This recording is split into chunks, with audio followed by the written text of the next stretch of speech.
Whether you're looking for answers to specific life questions or simply hoping to become the best version of you possible, welcome to the Mental Breakdown and Psychreg podcast, where we offer insight, information, and strategies based upon research and years of practice as psychologists. So sit back, have a listen, and get connected with our hosts, Dr. Berney Wilkinson and Dr. Richard Marshall.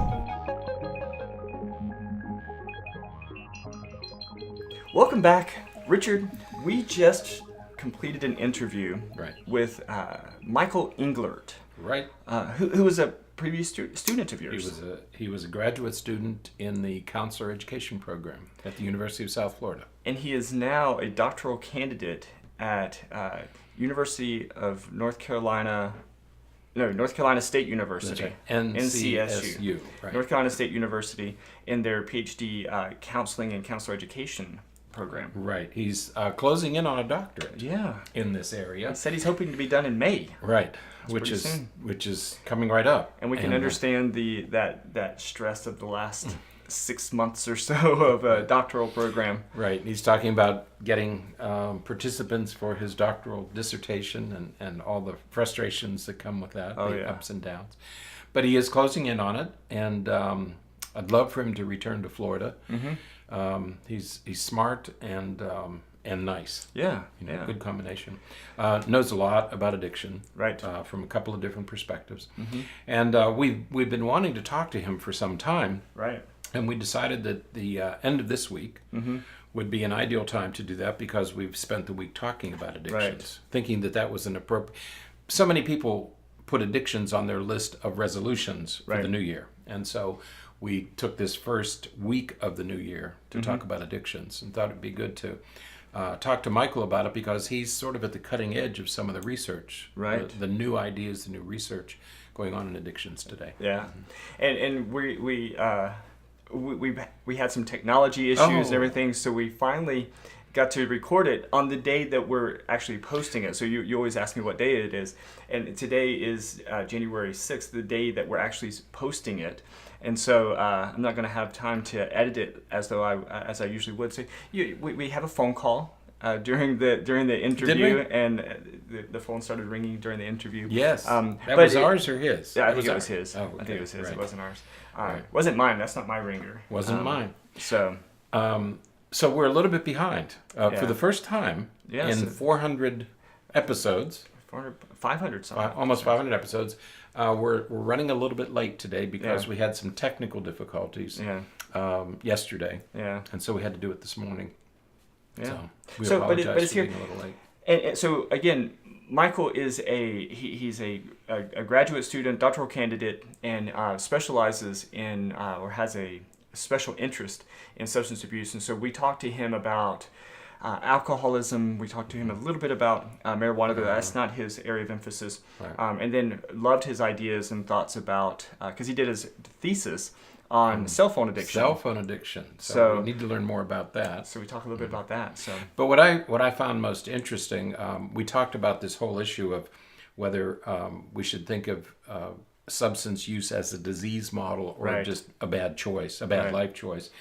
And we should stop having that argument. Right. That's not what this is about. Mm-hmm. But the other thing I really appreciated was his emphasis on what we should do for intervention. Right. Because we're not very good yet at successful interventions. A lot of work to do there. A lot of relapse. A lot of people cycling through this process again.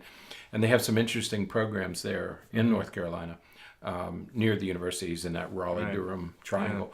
Yeah. And programs there that hold some promise to be more successful. So absolutely. We want to talk to him more about that too. Definitely. So get him back on. All right. Well, there's plenty of all of that in the interview. So listen, enjoy, and write to us and let us know what you think. We'd love to hear your thoughts about some of the things we talk about in the interview. Right. So, all right. Enjoy the, what do I usually say? We haven't done an interview in a long time. Enjoy the interview. Write to us. Yes. And stay warm. Stay warm. Most of you are probably cold somewhere, even out west. So stay warm, but let us hear from you. That's right. All right. Enjoy the interview. Well, hey, good morning. How are you?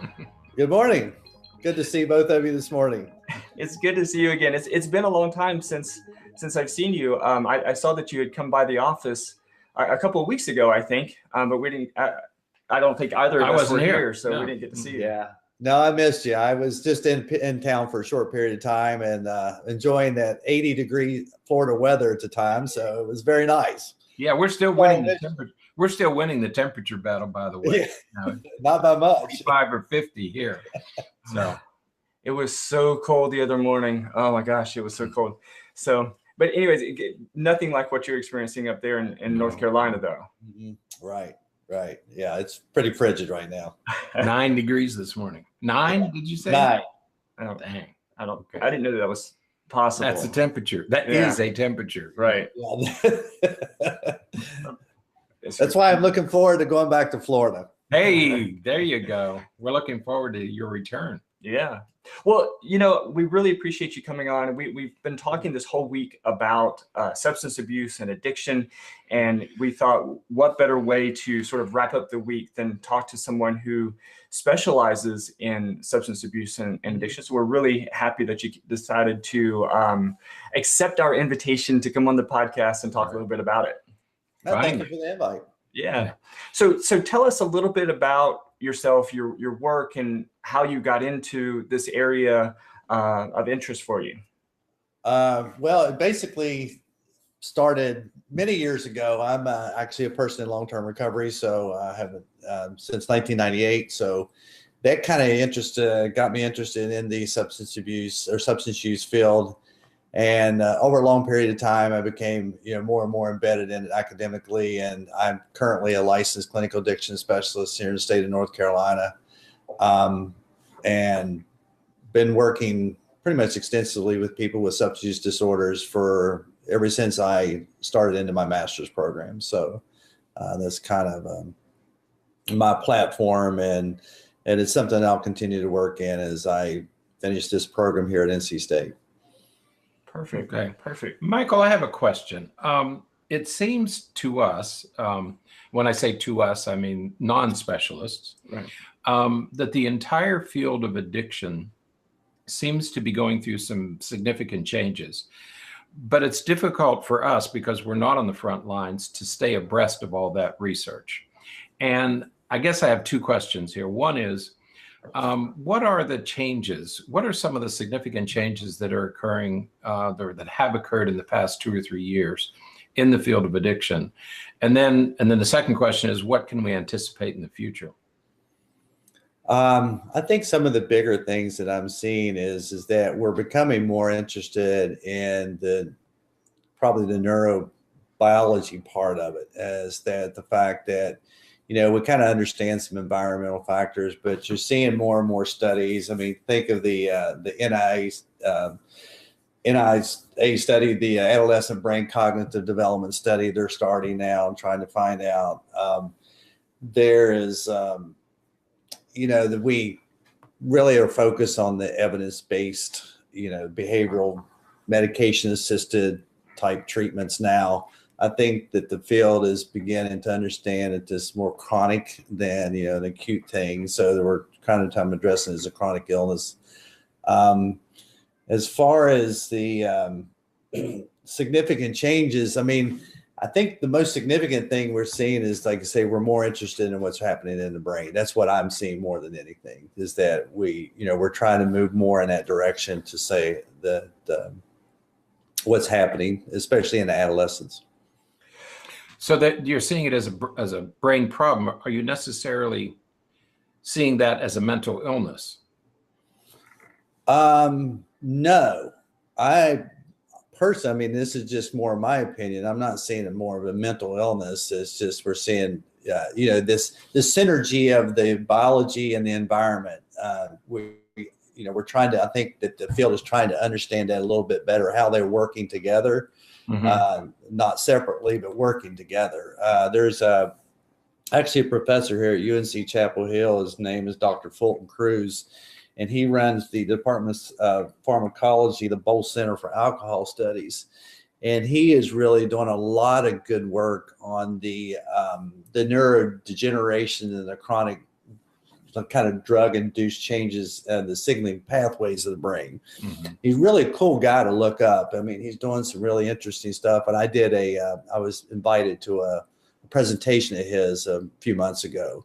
And it was really kind of illuminating to listen to him and, the kind of approach he's taken now of helping understanding what is happening in the brain in these adolescents. And simply, it was just more about being exposed to high levels of alcohol use as a kid and how that was shaping the brain. Mm. That's really interesting. One of the podcasts we did this past week was looking at, the disease model versus the morality, the moral aspects of addiction. And it sounds like what you're saying is that a lot of the research and the field in general is moving in this direction of, with it moving into the direction of being brain-based. Are they thinking about it or really emphasizing the disease aspect of it as opposed to sort of choice or decision-making? Yeah, there's a big push into the disease model now. You're seeing a lot of that. I don't, that's kind of one of the things that's going to develop is more of a disease-based, environmental-based, moral-based. There's that's the thing about it. It's incredibly subjective. So there's a lot of factors involved, but I think that's the big part that we have been missing for a long time is actually understanding the brain part of the brain condition. So you're talking about how the brain becomes addicted, but also what happens to the brain as a result of addiction. Exactly. Especially early addiction. Early addiction, yes. And then what happens afterwards. And, I'm incredibly very involved in the recovery. There's a big recovery movement happening right now and really interested in what's happening to the brain after once you begin abstinence, what happens afterwards. Now, you're talking about alcohol. We have an interest here in marijuana because youngsters here, of course, are abusing. That's really the drug of choice, marijuana and alcohol for teenagers. Do you see the same effects with marijuana and alcohol in terms of brain effects and recovery? That I really can't elaborate on because I don't really deal a lot with the adolescents with the marijuana use right now.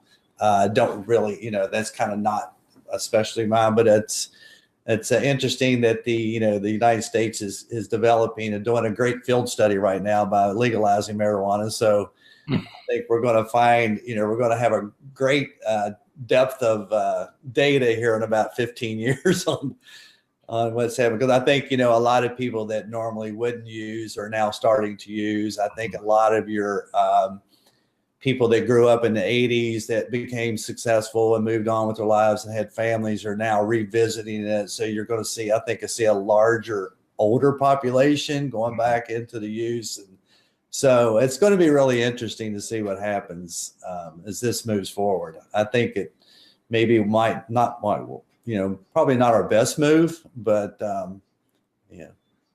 Yeah, it would have been nice, I think, if we could have had a few years at least of research before the whole legalization started. Right, opening the floodgates. Yeah. See, well, as you say, it's going to be a national experiment. Yeah, and I really think this is going to have a huge impact on our youth. Just simply. The fact that they're seeing this happening, which is making it okay to hit them. Think of alcohol years ago. When if you grow up in a family that uses alcohol is legal. You see them using it all the time. You think, well, if they use it, it must be, it can't be that bad. And so you begin to migrate towards it almost by default. Right. So, I think we probably will see a lot of that. Mm-hmm. Right. Okay. Well, in light of some of this that we're talking about, when the new DSM came out, the DSM-5 came out in May of 2013, it kind of shifted and adjusted the way that we think about a diagnosis of substance abuse. Because, before we talked about substance dependence and substance abuse, but the DSM-5 removes the word abuse and just refers to it as a substance use disorder. Right. And then, of course, it has all kinds of different specifics underneath it. Do you think that that's a good shift, to shift from the idea of an abuse disorder versus a use disorder? Or is that semantics, or what did you think about that change? It might be semantics, but I think it's a positive change. For one, that's really big right now, is being able to identify substance use disorder versus abuse or dependence anymore. And I think that lies and really underlies the fact that we're trying to reduce the stigma associated with people with alcohol and drug issues. Because, the World Health Organization did a study years ago, and it was like, out of the 18 most, stigmatized things you can have, homelessness, drug addiction, alcoholism was number 4 and drug addict was number 1, is the most stigmatized label you can get. So when you say you're a drug abuser or a drug addict, you're immediately hit with a pretty high stigma. So I think all in all, that is a good thing, because we're trying really hard to diminish that judgment that comes with someone that has the substance use issue or disorder. And there's a professor named John Kelly. He works for the Center of Addiction and Medicine and Department of Psychology at Harvard Medical School.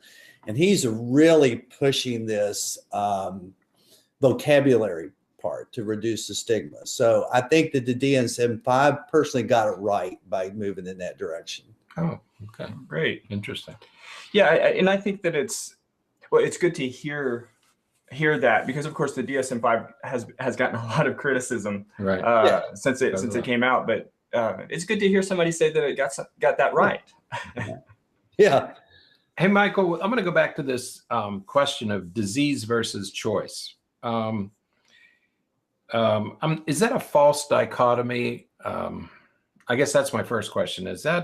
Should we really be distinguishing or trying to distinguish those two things? Let's see. I'm sorry, what was the question again? Is that, we talk about the abuse or use being a disease versus a choice.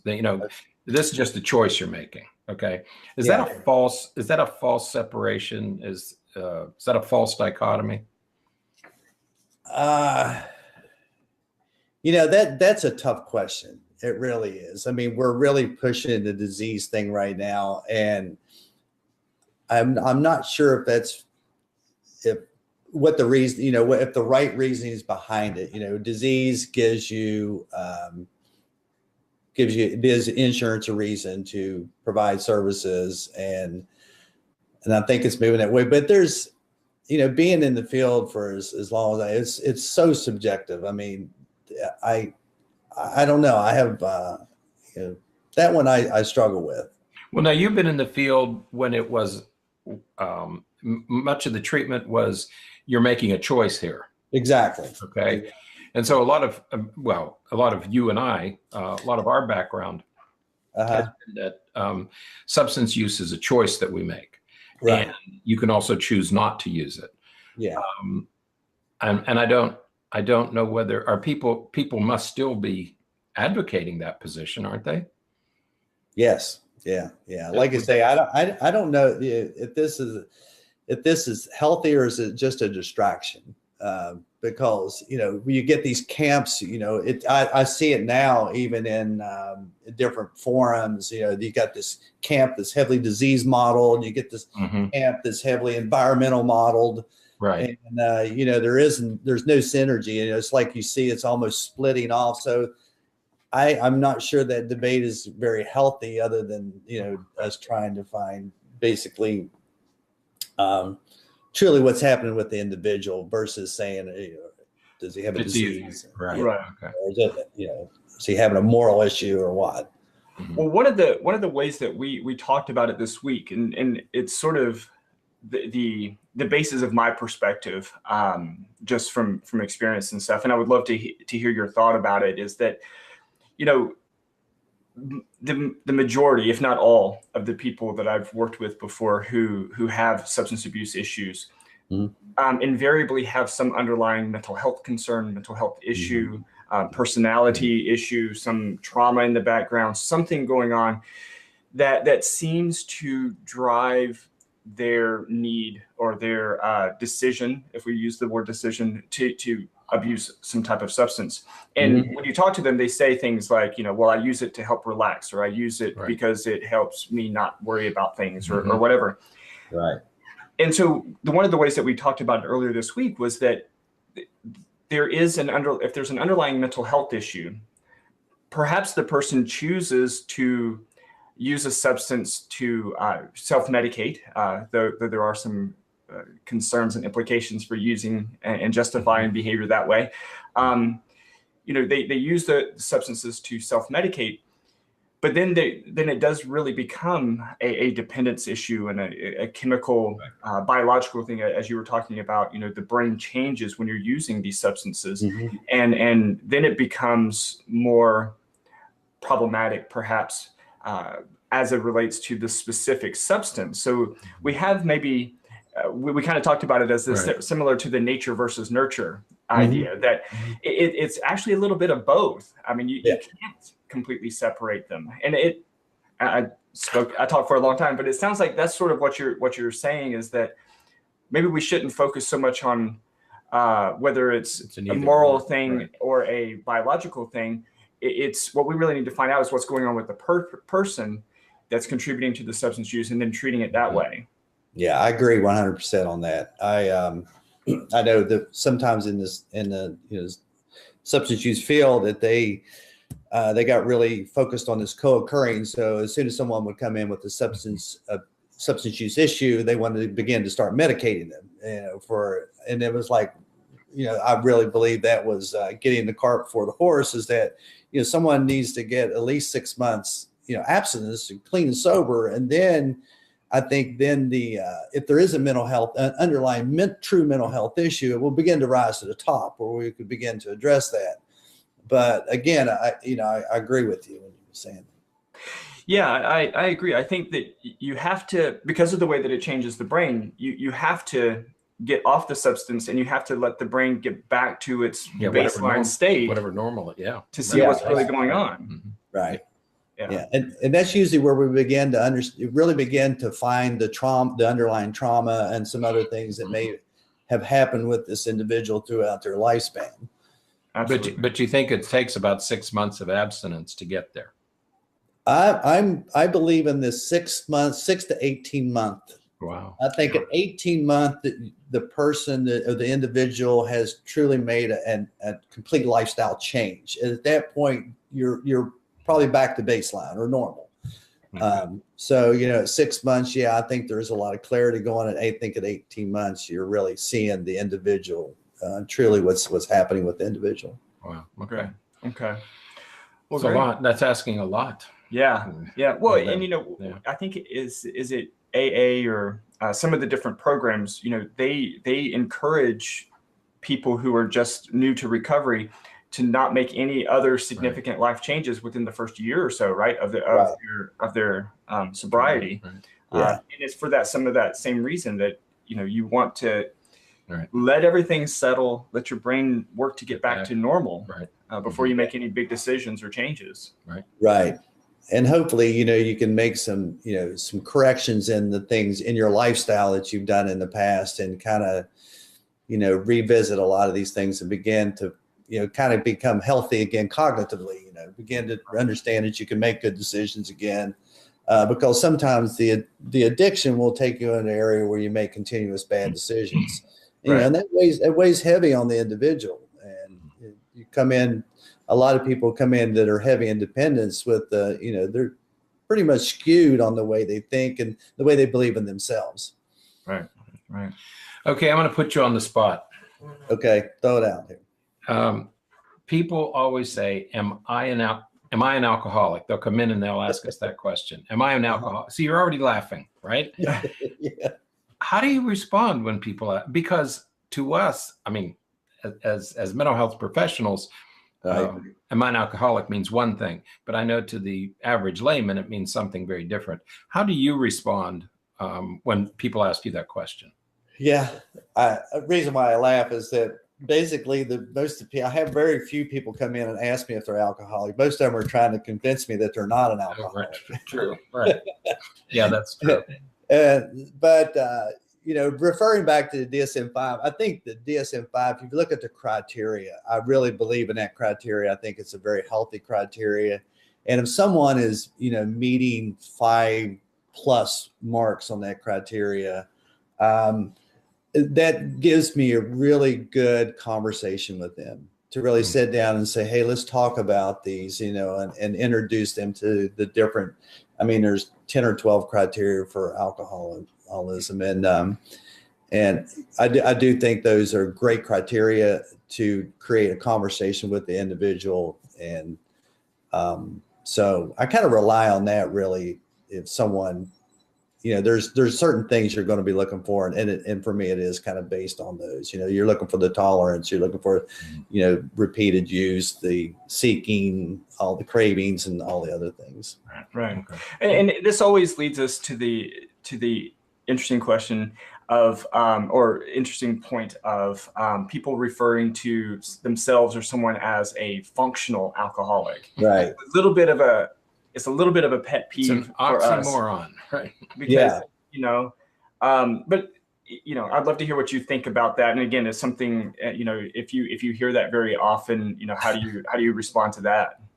Yeah, I do hear that a lot. And the thing about it is, I think you hit on it a little bit earlier, is that the person out in the general public, their idea of alcoholic or alcoholism is usually maybe a little off the mark. It's basically what they've heard from someone or what they've seen in the papers or past. So, what is a functional alcoholic? Is it just somebody that drinks a lot, or is it somebody that's a heavy drinker? Is it someone that's a binge drinker? When someone says, well, I'm a functional alcoholic, I just, what do you say to that other than tell me more? Right. Tell me how it's working out for you. Yeah. Right. Yeah. Well, I think maybe what has clarified for me is when people come in and ask that question, typically they ask it, or a spouse will say, well, he drinks 12 beers a night, so does that make him an alcoholic? That's a single criterion. Yeah. And so you don't want to use a single criterion. Right. It's not how much you drink. It's not how often you black out. There's a set of criteria that have to be met. Right. That's what. Okay. The biggest thing as well that we're looking for is it interfering with their day-to-day life. And then that it really, that especially with alcohol or drugs or any addiction, is how much is it interfering with the normal day-to-day life that they should be operating. But then people will argue that, well, I drink every night, but I go to work every day, and because there's degrees to it. The spectrum runs pretty wide. Yeah. Some people can drink a fifth of liquor and successfully keep a job, pay their bills, raise their children, and so on and so forth. And in our world, we wouldn't make the diagnosis. That's right. We've talked about that before. That's what makes it so difficult when you see individuals who have built such a tolerance like that, and they can drink that much or consume that much either alcohol or drugs and still quote unquote function. They do in their day-to-day life. Right. Then the dilemma is that a disorder? And the DSM-5 talks about impairments in functioning, and so you really have to dig in there to figure out if there's any impairment in functioning at all. Right, exactly. And you especially with alcohol, you see a lot of that. You see a lot of high functioning people that drink, and that makes it tough. It makes it incredibly tough to work with some of the people, because they can say, look, this is not interfering with me. And for me, that's when I have to just to understand where they're coming from, and then let them continue. For some will go the rest of their life and maintain well. And for others, they'll hit a tipping point. There will be that point to where, there will be the DUI, there will be the crash, there will be something that will happen that will kind of push it over to the edge to where it's like, okay, now we need to really address this. Right. Okay. Right. Now, oh, go ahead. Okay. How do you respond when, and I know you and I have done this a couple of times together when you were a student here at South Florida, when these teenagers come in and argue that marijuana is not addictive? What do I do? How do you respond to that? I mean, besides laughing or at least chuckling. Well, I mean, that's where that's really where the counselor, I guess, comes out in me, because, that's just a debate I can't get into with them. Oh, really? I just can't. I mean, that is for me, I see that as a waste of my time and theirs. Interesting. Because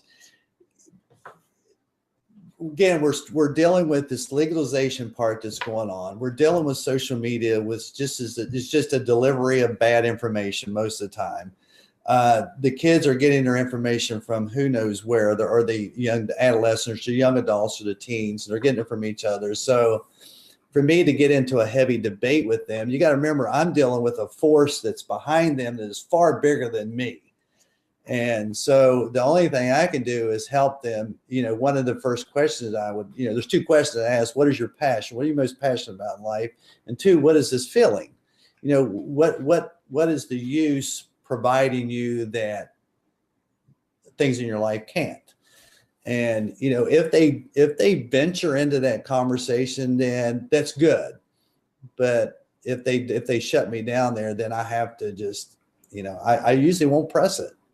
Well, I had one the other day. This was a new one. Mm-hmm. Tell me that you can't get addicted to marijuana because marijuana is a plant. Oh, that's Right. good. That's good. That left all of us speechless, right? Yeah. And I thought, well, so was a poppy. Opium. Yeah, so is opium. Yeah, but he said, no, that's a derivative. That's not the plant. It's the derivative. And I said, but you're right. I didn't have the strength to argue. Yeah, but But that's a great example right there. It kind of shows what you're having to go up against. Right. Because they're getting all of this information. Is it accurate? Probably not. Right. And then this becomes as real to them as, well, it's their perception. So, it is a struggle, and I think that struggle is going to continue to grow. I think that I had a student in a class get very angry with me because she's insisting that marijuana is not addictive. By definition, it's not addictive. She got really angry. Mm-hmm. She said, by definition. Mm-hmm. What is the definition of marijuana? Yeah, what's the definition mean? Yeah, right. And I think she was talking about brain changes. Uh-huh. And at the receptor level. Mm-hmm. I think that's what she was referring to. And she said, no, it doesn't change the brain that way, so it's not addictive. I don't know what that science is. I'd be happy to.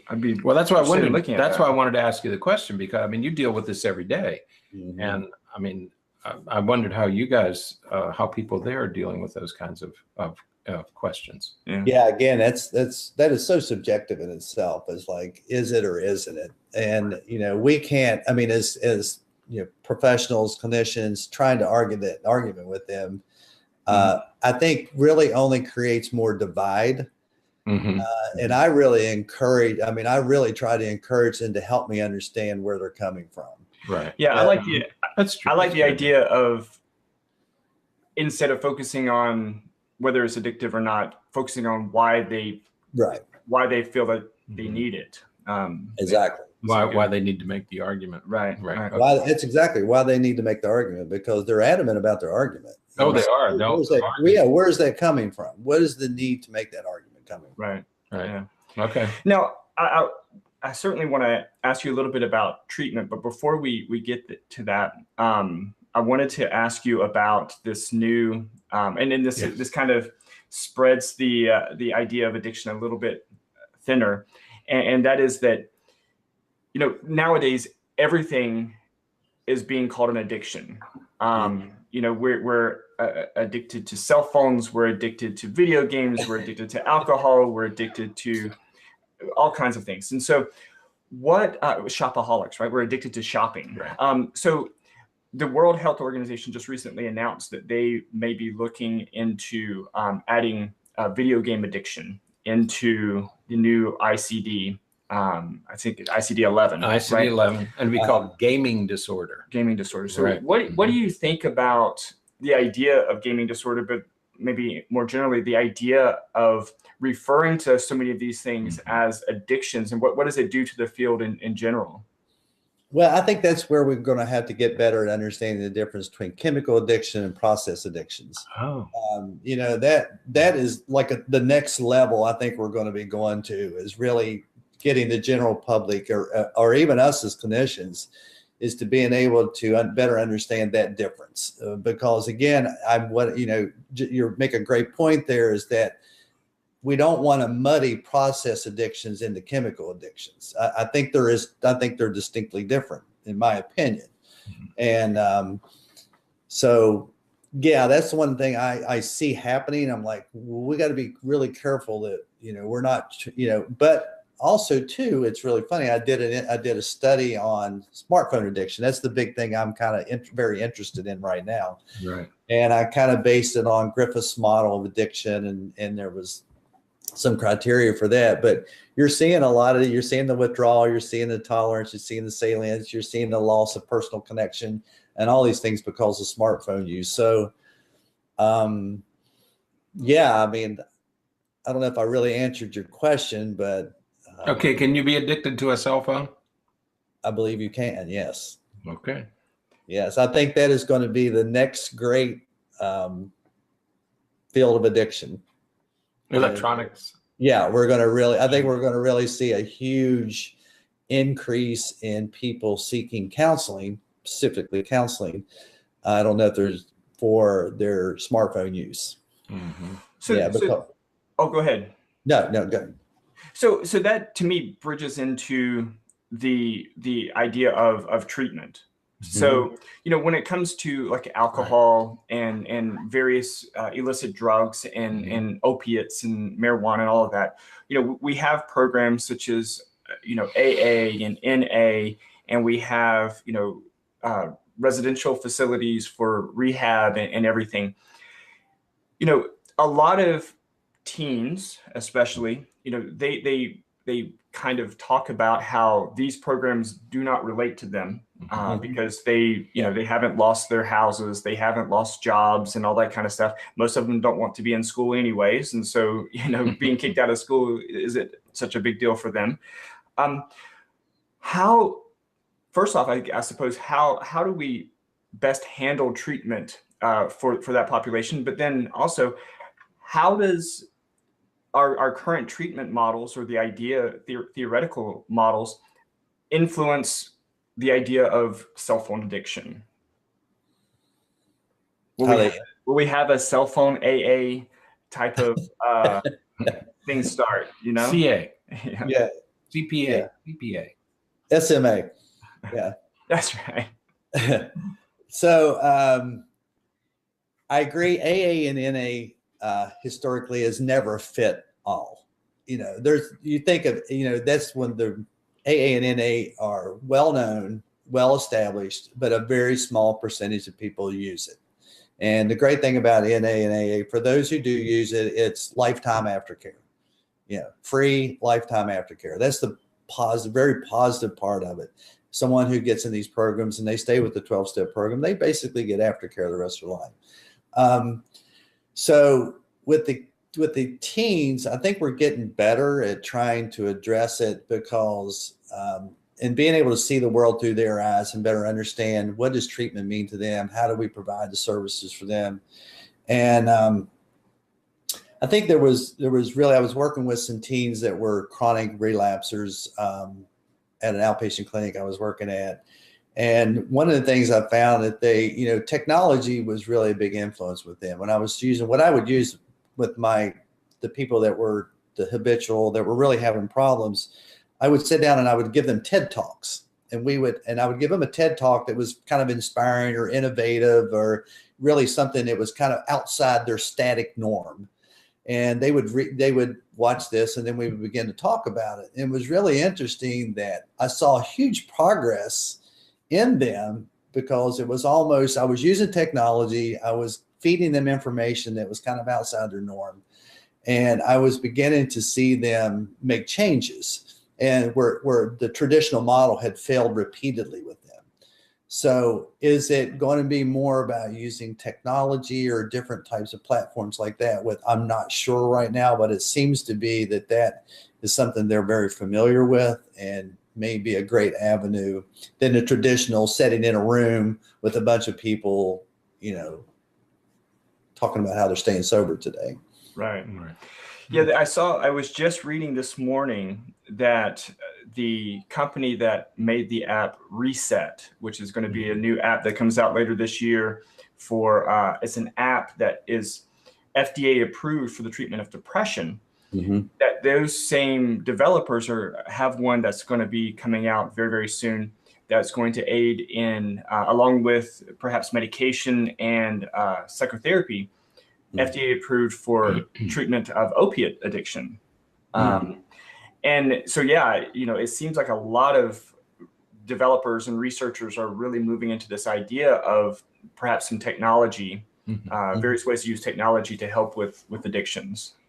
Yeah, I was at the CORE conference in Amelia Island back in the summer, the clinical overview recovery experience. And that was, and again, at that conference, they're kind of dealing with all the process addictions and chemical addictions. And there was technology. You could see a huge increase in different platforms that were being used. So for me, I mean, it's very new. It's kind of a new and experimental right now. So, but it's interesting that it's moving in that direction.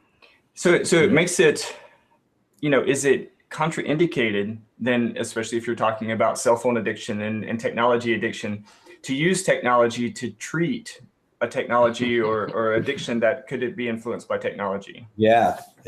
That's a question that'll be answered in the future. That's right. It'll be interesting. Yeah. But I come from more of the psychotherapy part. So that you talk about medically assisted, treatment and things like that. That's a big thing about it. There's so many ways to treat the people and their different addictions. So, and that makes it kind of difficult at times. Like you say, is it indicated that using technology to work with with people with technology problems? But, when I did my thesis on smartphone addiction, and there was 2 students I worked with, undergraduate students, and I did an observation. First thing I did a 1-hour observation on the college campus, and 53% of the students that were walking across campus they were either using their cell phone or they had it in their hand. And so I'm seeing this huge increase in it, and how to really work with that, especially when both of the people I was talking to were admitting to having meeting some of the criteria that we would see in chemical addiction. So, how do we treat that? I think that's going to be an emerging field, is something that all of us need to be looking at. Yeah. I think that there's going to be a lot of, so I know we haven't seen you. Well, we didn't start out this talking about how we have a history, right? Because you used to live here in this area and was a student with Dr. Marshall at USF. But since you've moved away, and Richard and I have been starting these morning walks that we've been doing. So the other morning we were walking. I wondered where this was going. I'm with you. And we were talking about some of these things and trying to figure out sort of this exact issue of how in the world are we going to even make a diagnosis of some of this. And I would love to hear what your thought is, that because what we came up with is this idea that it's probably going to be something almost like what we have in the school system, of a sort of a response to intervention type of thing, where we say, all right, before you can make a diagnosis of cell phone addiction, these are some things that you have to do. You have to, implement this type of parenting strategy, or you have to implement this type of intervention personally to see if you can sort of resist the tendency to use it, or if you can restrict your use of it before we get to the point where we make a diagnosis. Because I always worry that we jump to that so quickly that we start pathologizing behavior that is, in some ways perhaps even adaptive. It's at least not abnormal. Right. You don't want to say it's normal, but it's not abnormal. Right. And it might be adaptive. Right. Because if you think about, 53% of the students that you were looking at on campus had their phone either in their hands or were looking at it. It's hard to say that's abnormal.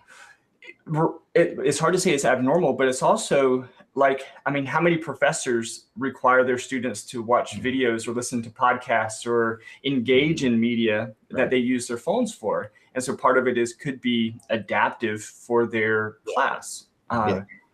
And so I think that this idea of having to qualify it in a way that you're looking at what you're using it for before you make it, it just seems so complicated. Yeah, and like you say, 53% of those with a cell phone. Does that mean 53% of them have an issue with smartphones? Right. No, absolutely not. Same way with alcohol. You think of it, does everybody drink alcohol have an alcohol problem? No. And I agree with you 100%. What is the parameters of the criteria that we need to be looking at, and the benchmarks that these people are using? Like say, that's what I used the Griffiths model, 2005 model of addiction, because they used that for internet addiction is what they did. And it was I kind of applied it to smartphone. But again, you're right. There's certain things right now. I was just looking for these behaviors. Now, because they had the behaviors, did that mean they had an addiction? Right. I can't say yes or no, but I just, I was seeing the behaviors. So, and that creates a great basis for where you then go to look at problematic behavior. Because if you look at it and you say, hey, here's 53%, and that's a consistent finding, then okay, so we now can use that as a baseline for what perhaps quote unquote normal may look like, and then decide from there what is atypical. Exactly. Because I don't know about you guys, but I think it's atypical when I have a 16-year-old come in who doesn't have a cell phone. Right. That is bizarre. And not bizarre like the kid's weird or anything like that, but you wonder how they engage socially and how they're keeping up with some of these things when all of their peers, or the vast majority of their peers, certainly the majority, have them. And that's how they're interacting. Right. That's right. But that's what it means. Like if you're sitting in a 12-step meeting and someone's constantly on their smartphone, are they actually getting better, or they have just migrated to a different addiction? Exactly. That's a really subjective question. Is like, is this a positive thing happening here or negative? We don't know. Yeah, absolutely. Absolutely. So, okay. Any other questions? No, I'm good. Anything that we didn't ask you about that you wanted to share with the listeners? No, I think I've really enjoyed doing this podcast with you. I hope I've answered some of your questions. You did. Mm-hmm. Absolutely. And I'm glad we could finally do it. We've been talking about this for how long now? A long time. 8 months, something like that. Yeah, at least a year. Yeah. Well, as we keep working on this, we're going to call you back. Okay. We're going to have you back on. I would love to. I really would. All right. And if there's, if there's anybody else there that you think might want to come on, let us know and we'll contact them. You mentioned a couple of other names. We'd be happy to have them on. Yeah. So, because I'd like to talk more about marijuana, particularly marijuana, but we have this whole opioid crisis that we really didn't touch on today. Yeah. And so if there are people there who could address those topics, we'd be happy to have them on the program. Okay. Yeah, sure. Yeah. And that's one of the things that I'm really interested in right now is that we've done really, we spent a lot of years understanding the different treatments and, the interventions and so on. So but we don't really spend a lot of time on what's happening on the recovery end, what's happening with the people that are in recovery and why are they staying in recovery? And I think that's going to be that seems to be another emerging field right now is really beginning to understand what is keeping people from going back other than a 12-step program. There's a lot of other variables there, and there's a huge recovery movement going on. And, that would probably be something interesting to talk about in the future too, is that what's that movement look like? Yeah, Michael, one of the aspects of that I would really like to talk to somebody about, we frequently send youngsters to residential treatment centers who are having problems. And we're finding, I think, at least anecdotally, that they are notoriously unsuccessful. Right. And I don't mean the programs. I mean, the kids we send to these programs are notoriously unsuccessful. There's a very high relapse rate after 30 or 60 or even 90 days of treatment. And they come back and the first thing they do is celebrate by getting high again. Right. So I would like to talk to somebody about that aspect of it, about that aspect of treatment. Yeah, exactly. Because that's the thing. That's really where our shortcoming is, that we don't have models for these people that are actually going to treatment, for what happens after treatment. Right. We historically, I lost you here. So there you go. Sorry about that. I think your phone interrupted us. Yeah, but we historically, after they do we say, okay, go to AA or NA, and that's like a very small percentage of all these people that are going through treatment. And this is where I think this recovery movement is. What we're trying to do is we're trying to get more people that are basically have found recovery, integrated back into the community, and successful community members, agents in the community, and getting these people to become more visible to kind of partner with these people that are coming out, especially the youth, the younger adults that are coming out of treatment, giving them a community mentor versus their buddy that they were using with. There's two prongs. That's there. exactly what they do. Right. Exactly right. So that the one prong, we know where we're sending them back to, and we're like, oh darn, but we got a good treatment center if you start using again to come back to. Right. But we're not setting them up for success afterwards. We're kind of almost setting them up to wing it on their own or rely on their family. And I do a lot of work with the families whose children or mother, parents, or whatever that are in treatment. I deal with the families, and I go in and I talk to them, and we spend a lot of time just really helping them understand addiction, helping them understand how to communicate with someone who has had an addiction problem. It's particularly people that are new and coming out of treatment. Often they go back to their home with their parents or wife or whatever, and they themselves, they continue to respond or react to this person in the way that they did prior to them going into treatment, which is immediate failure. So I would say that's another piece that we miss big, is really helping the people that are in that circle of the person in addiction understand what's really happening with this person, so they can communicate with them effectively versus ineffectively. And I think we've always missed that piece too. I mean, we could talk forever about that. Oh, absolutely. Okay. Absolutely. Well, we will again. Okay. Yes. Yeah, let's do that. Well, perfect. Well, again, thanks so much for coming on and talking about all of this on a very, very cold Saturday morning. On a frigid Saturday. Hopefully next time we talk, it won't be 9 degrees here. Yeah. Well, I got my nice shirt on and my sweatpants and everything. Stay warm, man. Yeah, but no, I really appreciate you asking me to come on here. It's an honor, and I really enjoy talking to both of you and growing with both of you. Kind of see both of you as been mentors to me. So, and I hope that we continue this successful growth in the future. We intend to. So get back to Florida as soon as you can. We'll keep it warm for you. Stacy's already looking for houses. All right. Now you're talking. Perfect. All right. Well, thanks again, and we'll be back in touch, and we'll talk some more. Okay. Thank you. Okay, Mike. All right. Thanks, man. Bye-bye. Bye. Thanks for sharing this episode of the Mental Breakdown and Psychreg podcast. Be sure to check out the show notes for links to follow us on Twitter and subscribe to our YouTube channel, where you will find all of our previous podcasts and much more. We would be honored if you would become a patron through patreon.com, where any donation you can manage will go to the development and creation of more content. Just visit patreon.com/thementalbreakdown for more information. Thanks again for listening. Have an awesome day, and we look forward to being back in your feed tomorrow morning.